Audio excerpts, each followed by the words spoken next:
বউকে রাখবেন বুকে, মাকে রাখবেন মাথায়। আর একটু জোরে জোরে জোরে জোরে, মা থাকবে মাথায়।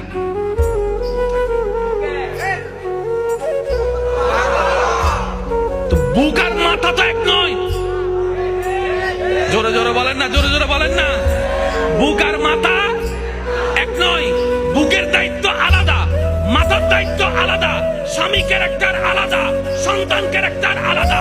এবার আপনি বলবেন আমার মা যার পায়ের নিচে আমার জান্নাত, বুঝবেন আমার মার পায়ের নিচে আমার জান্নাত, কিন্তু বউয়ের পায়ের নিচে তো আমার জান্নাত নয়। ও বউ, তোমার জান্নাত আমার বুকে, তুমি আমার বুকে আসো, আমরা দুইজন মিলে মার পায়ের নিচে যাই। আর জামিলা আছে